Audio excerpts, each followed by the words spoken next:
la France à la recherche d'un Premier ministre et d'un gouvernement qui puisse survivre à une motion de censure. Vous êtes avec nous, François Bayrou. Merci beaucoup d'être notre invité de rentrée sur LCI. Bonsoir, merci. Bonsoir. Merci d'être là. Les images qui rappellent les consultations après la gauche, après les LR, après le camp présidentiel, ce sera le tour du Rassemblement national et de son allié, le mouvement d'Éric Ciotti.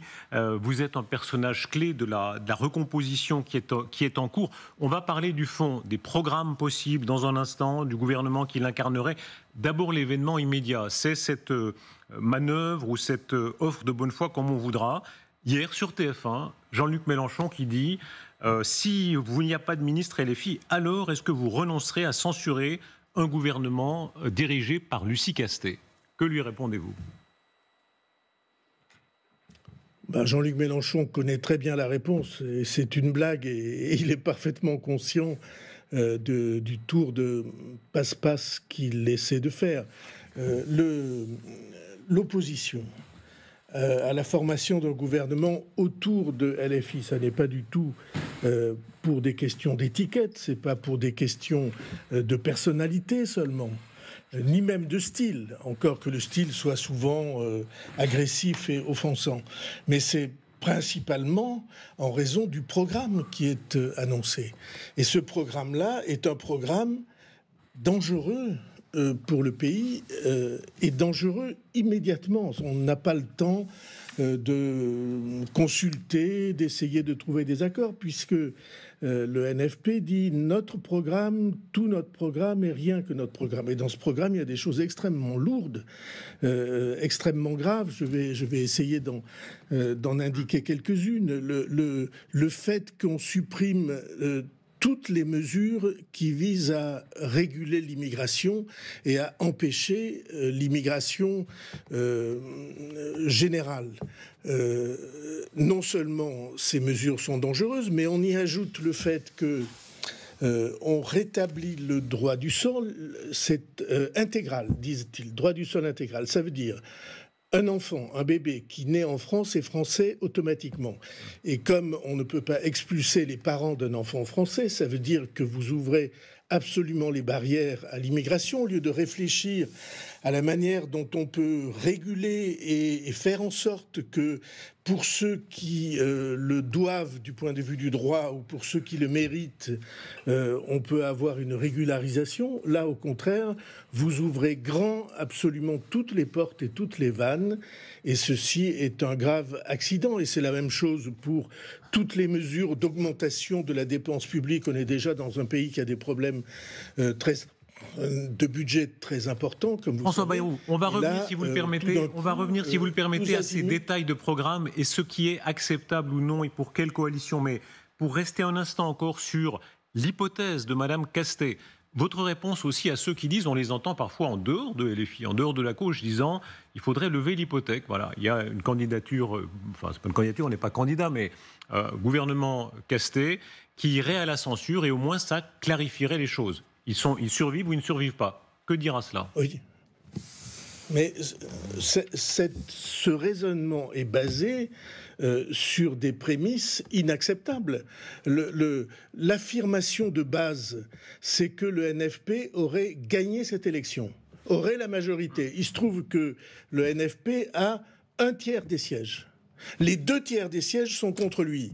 Et donc l'idée qu'il aurait gagné est une idée absurde et de surcroît, comme vous le savez, puisque la question du deuxième tour était de refuser que l'extrême droite ait la majorité absolue à elle toute seule, le NFP n'a pas été élu que par des voix qui étaient pour son programme et ses candidats. Même si on ne connaissait pas Madame Castet, le NFP a été élu par les voix de tous ceux de bonne foi, les citoyens français, qui voulaient empêcher que l'extrême droite ait la majorité absolue. Et donc il y a un abus de confiance, une tentative de changer le sens de cette élection, et il n'est absolument pas vrai que le NFP ait gagné cette élection. Au demeurant, ils le savent très bien.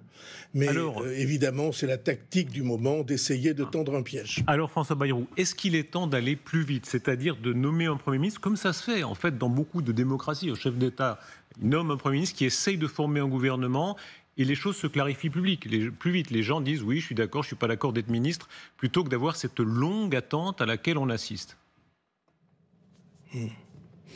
Comme vous savez, je suis favorable à ce qu'on change la démarche dans laquelle on est maintenant et dans laquelle on s'est enfermé. Cette démarche, c'est de croire, laisser penser que il fallait l'accord des partis politiques et des groupes à l'Assemblée nationale pour former un gouvernement. Or, notre Ve République, ça n'est pas ça. C'est l'idée que les groupes politiques et les partis politiques ne s'entendent presque jamais, ou pour ainsi dire jamais, et qu'il faut que ce soit le président de la République élu par tous les Français qui assume ce devoir de choisir une personnalité qui puisse rassembler le plus possible les courants, les idées, les sensibilités. Ça ne passe pas par les accords politiques, ça passe par une décision de rassemblement. Et j'espère, je crois, que cette idée, dont j'avoue qu'elle est assez minoritaire depuis quelque temps dans la vie politique française, j'espère ou je crois que cette idée s'imposera nécessairement. Ça veut dire, pardon, François Bayrou, expliquez-nous bien, parce que là on est au cœur du sujet. Des appareils de parti. Ça veut dire que demain, par exemple, on dit que le président de la République pourrait s'exprimer déjà demain soir. Est-ce que c'est le cas? Est-ce que c'est souhaitable? Est-ce que c'est prévisible? C'est nécessaire. Le président de la République a dit aux Français « Je vais consulter toutes les forces politiques représentées au Parlement issues de cette élection ». Il l'a fait, j'imagine, et je trouve normal qu'ils viennent devant les Français leur dire voilà le constat, voilà le résultat de ces consultations. Est-ce que ça mettra fin à ce processus? Je ne le crois pas. Je pense qu'il va aussi consulter un peu plus largement, je ne sais pas, des personnalités, des corps du pays, des sensibilités particulières du pays ou des personnalités qui ont un parcours particulier. Est-ce que ça veut dire que vous voyez déjà... Il va essayer de dégager une solution crédible. Est-ce que vous voyez déjà là où les personnes qui pourraient rassembler, puisqu'on comprend bien que c'est votre idée, depuis le Parti socialiste, en gros, jusqu'au LR ou une partie des LR? Oui, et puis des sensibilités non étiquetées. Ce que je crois, c'est que pour faire une espèce de définition de ce gouvernement, il faut qu'il soit formé de personnalités expérimentées. Parce que la situation dans laquelle nous sommes ne permet pas des improvisations et des découvertes de fonctions absolument essentielles. Vous ne confieriez pas, on ne confierait pas les dents de sagesse de notre fils ou de notre fille à un chirurgien qui n'aurait jamais opéré. Or, ça, ce que nous avons à vivre comme pays, c'est beaucoup plus important qu'une opération des dents de sagesse. Est-ce que ça veut dire, François Bayrou, soyons précis s'il vous plaît, est-ce que ça veut dire des personnalités, des poids lourds politiques ou ça peut être des techniciens? Parce que vous dites des personnes d'expérience. Certains disent, pourquoi pas des gouvernements techniciens? Je ne crois pas aux techniciens. Il y aura forcément des techniciens dans le gouvernement, il peut y en avoir. Mais la fonction de chef du gouvernement, il suffit de prononcer l'énoncé de cette mission. Chef de gouvernement, c'est une fonction éminemment politique. Alors, quel que soit le profil et les antécédents, soyons clairs, pardon. C'est une fonction politique. François Bayrou, je ne veux pas vous isoler là-dedans, mais le portrait que vous venez de faire, c'est vous. Pas du tout, parce que le président de la République a dit qu'il cherchait des sensibilités différentes de la majorité. Alors il l'a dit, on a cru le comprendre, certains l'ont compris de cette manière-là. Vous êtes un peu différent, allez, on peut jouer sur les... Vous êtes tout petit peu différent. Je pense, non mais comprenez-moi, le moment est suffisamment grave pour qu'on ne cherche pas des avantages personnels. En revanche, ce que je sais, ce que je crois, c'est que oui, cette élection et les années qui se sont écoulées appellent un changement profond de démarche et de méthode. appelle à rechercher une manière nouvelle de rencontrer les Français, François de Bayrou. se faire entendre d'eux, de parler la langue de leur vie et pas la langue des milieux politiques qui sont trop souvent isolés du terrain. Monsieur Bayrou, je ne veux surtout pas réduire les choses à des combines de partis, mais ça passe aussi par là. En gros, il y a quand même deux tendances. C'est une ouverture plutôt sur la droite ou plutôt sur la gauche. Est-ce qu'à droite, c'est possible? Est-ce que chez les LR, on articule des noms, des Xavier Bertrand, des Michel Barnier, des Valérie Pécresse? Est-ce qu'il y a là un potentiel? Monsieur Rochebain, vous êtes vraiment tombé sur le mauvais interlocuteur. Parce que toute ma vie, j'ai plaidé pour que, en France, un centre s'affirme et qu'il soit un centre ouvert mais indépendant de la droite et de la gauche. Si vous passez votre temps à ramener l'engagement des femmes et des hommes du centre à est-ce que vous êtes à gauche ou est-ce que vous êtes à droite, ça n'a pas de sens. J'ai souvent utilisé une image qui est peut-être très limitée. Les gens disaient « mais monsieur, vous êtes au centre, mais à droite ou à gauche ?» Et je répondais « monsieur, quelles sont les couleurs du drapeau français ?» Et alors la personne est un peu interloquée, elle répond bon, bleu, blanc, rouge. Et je dis, et le blanc, il est bleu ou rouge? Il se trouve que nous sommes entrés dans le temps, et c'est très important, nous sommes entrés dans le temps du pluralisme. Vous le savez bien sur vos antennes, vous ne pouvez pas vous contenter d'inviter deux sensibilités. Alors, plus on trouvera un gouvernement ouvert, central, large, qui sera capable de réunir des personnalités dont le parcours est à droite et des personnalités dont le parcours est à gauche, et même franchement à droite et même franchement à gauche, et qui acceptent de travailler ensemble. Mais ça veut dire quoi, François Bayrou? Pardon encore d'insister, mais évidemment, ça passe aussi par des personnes. La politique est affaire d'incarnation. Il n'y a pas un si grand nombre de poids lourds politiques qui correspondent à votre descriptif. Et vous, Bernard Cazeneuve, vous le mettez dans la série? Oui. Il est un de ceux qui peuvent diriger même ce gouvernement? Ah, c'est une personnalité que, en tout cas, moi, j'estime, et qui est estimée très largement dans les courants politiques du pays. Et il y en a d'autres, j'en suis sûr. Pas pléthore, pas foule, bien sûr. Parce que le parcours qu'il faut pour avoir fait la preuve de ce qu'on est capable de porter, de dire et de faire. Mais il y en a d'autres.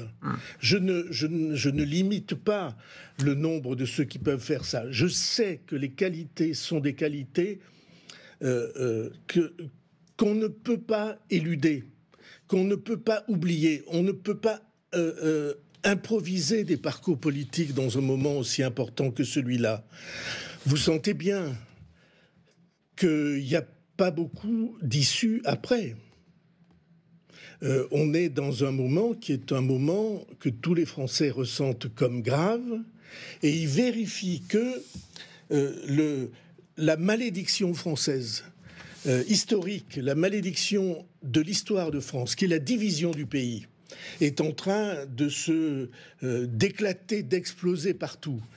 Le devoir de ce gouvernement, s'il est formé comme je crois qu'il doit l'être, le devoir de ce gouvernement est de conjurer la division et de faire en sorte qu'on identifie les problèmes principaux du pays qui sont devant nous. Certains sont urgents, les finances publiques c'est urgent, certains sont essentiels, l'éducation nationale c'est essentiel, certains sont un besoin ressenti par l'opinion, la sécurité est un besoin ressenti par l'opinion, d'autres ont une dimension planétaire, c'est le cas de tout ce qui touche à l'écologie et au climat.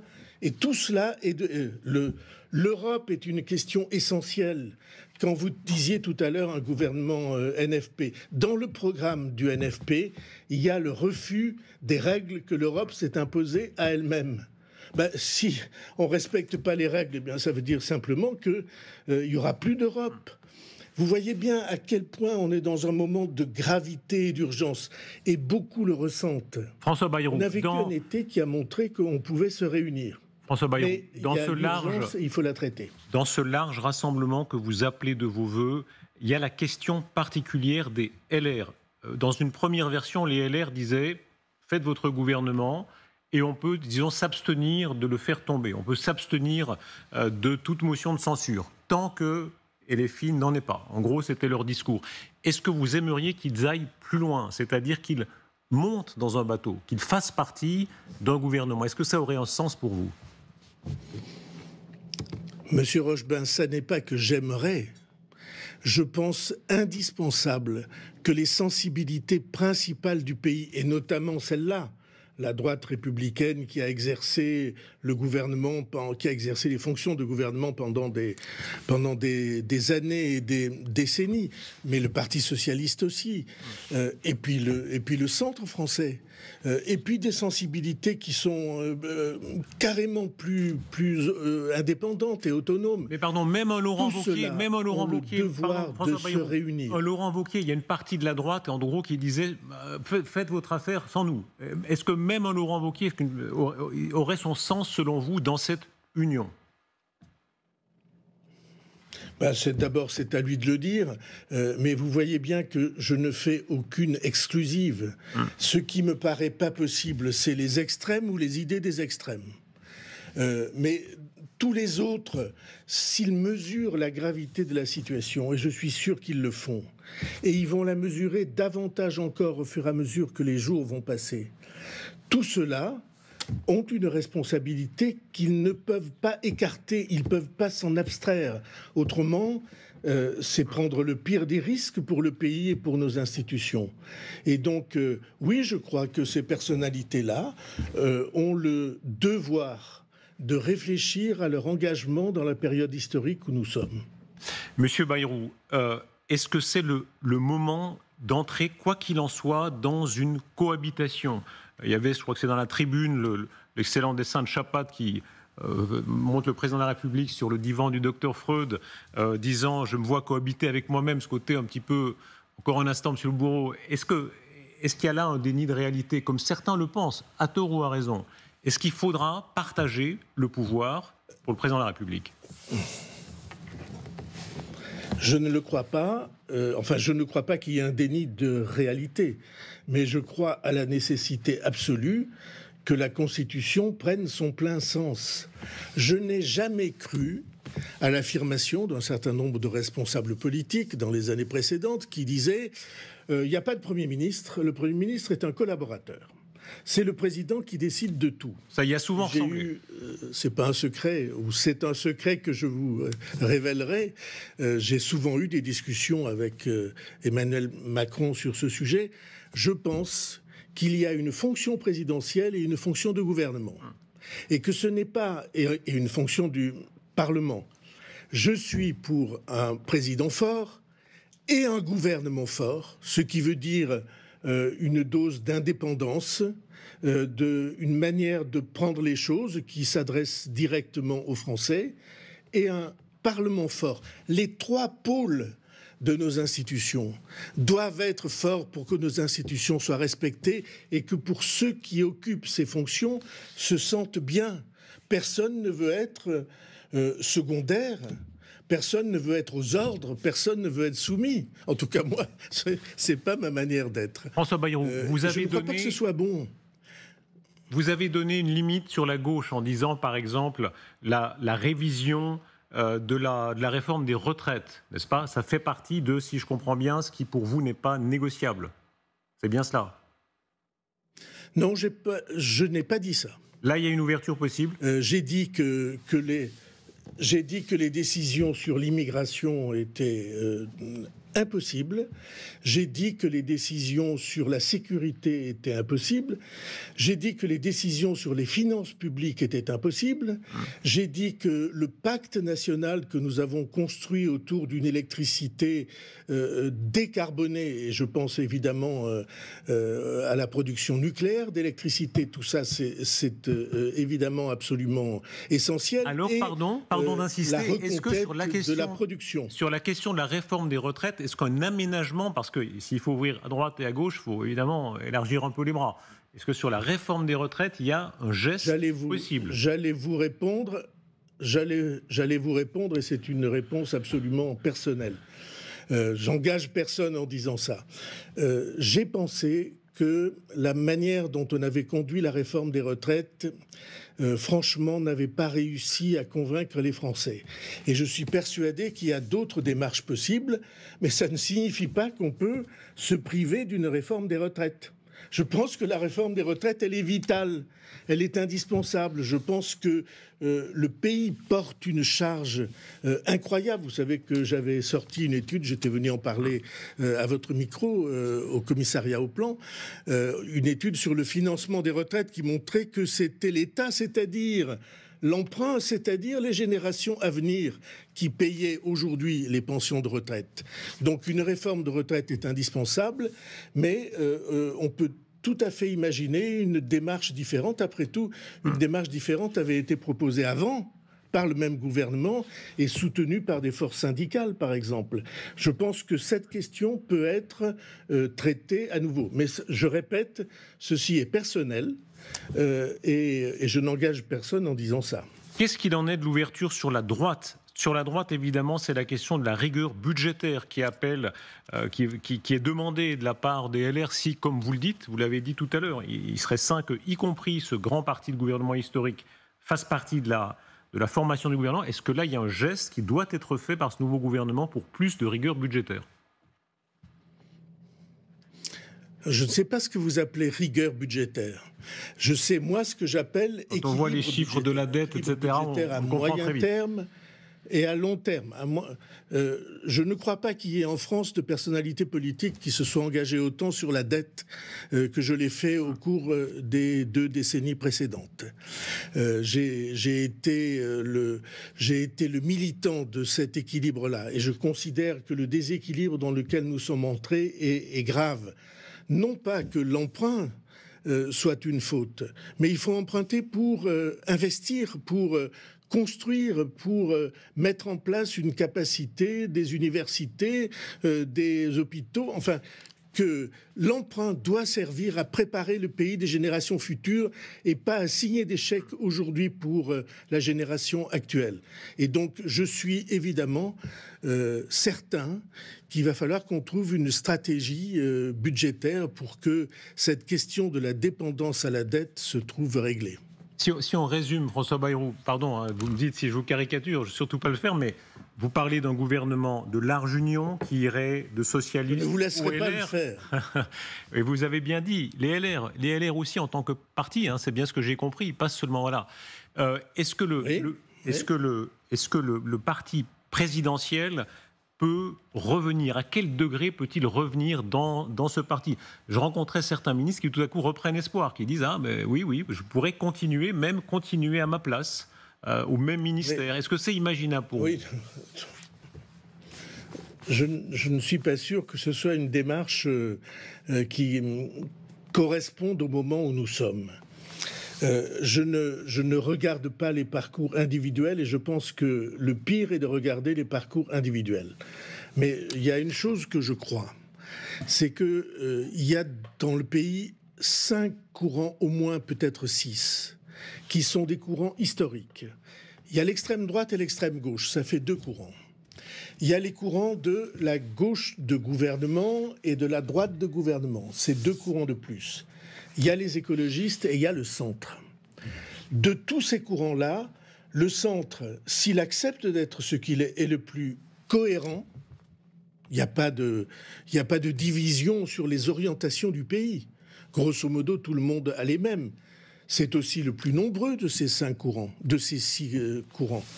Bon, il a une responsabilité particulière. Mais cette responsabilité n'est pas le monopole du pouvoir. C'est pas d'avoir forcément entre les mains le monopole du pouvoir. C'est de rassembler, d'être capable d'être un trait d'union, et puis simplement de regarder les gens en disant « Bon, on n'a pas toujours été du même avis ». Il arrive assez souvent qu'on se soit heurté, qu'on se soit disputé, qu'on ait rivalisé entre nous. Mais cependant, sur le fond, on a forcément des choses en commun. François Hollande, Macron, Cazeneuve, Bertrand, Barnier, même Laurent Wauquiez et moi, nous avons forcément des choses en commun. Si on était en dehors des intérêts partisans, si on devait définir ce qu'on a absolument besoin de faire, mais il y a une majorité immense dans le pays pour le faire. La preuve, c'est que cette majorité, elle s'est réunie pour empêcher les extrêmes, en tout cas l'extrême droite, de prendre le pouvoir. Et pourtant, les circonstances n'étaient pas faciles et le climat était pas facile. Merci beaucoup d'avoir été avec nous. Je ne sais pas s'il nous reste peut-être 40 secondes. Dites-nous un mot s'il vous plaît, sur évidemment l'attentat contre la synagogue à la Grande Motte. Un mot personnel, je sais que c'est un sujet qui vous touche beaucoup. Il nous reste vraiment très peu de temps, mais sur ce que ça appelle en vous. Le pire de ce qui est en train de se passer dans le pays, c'est que reviennent les haines qui touchent à l'origine, à la religion, aux religions, et qui essaient de pousser jusqu'au bout la détestation de ceux qui, étant nos concitoyens, n'ont pas tout à fait le même chemin et la même histoire. Et c'est particulièrement vrai à l'égard de la communauté juive, mais ça serait la même chose à l'égard de la communauté musulmane et des communautés chrétiennes, et des communautés de ceux qui ne croient pas. Oui, nous avons besoin de faire entendre l'idée que nous avons en commun beaucoup plus que ce qui nous sépare et que les fous n'auront pas droit de citer. Ce n'est pas les fous qui gagneront. Merci. C'est pas les obscènes qui gagneront. Merci beaucoup d'avoir été notre invité en cette rentrée 2024. Merci beaucoup.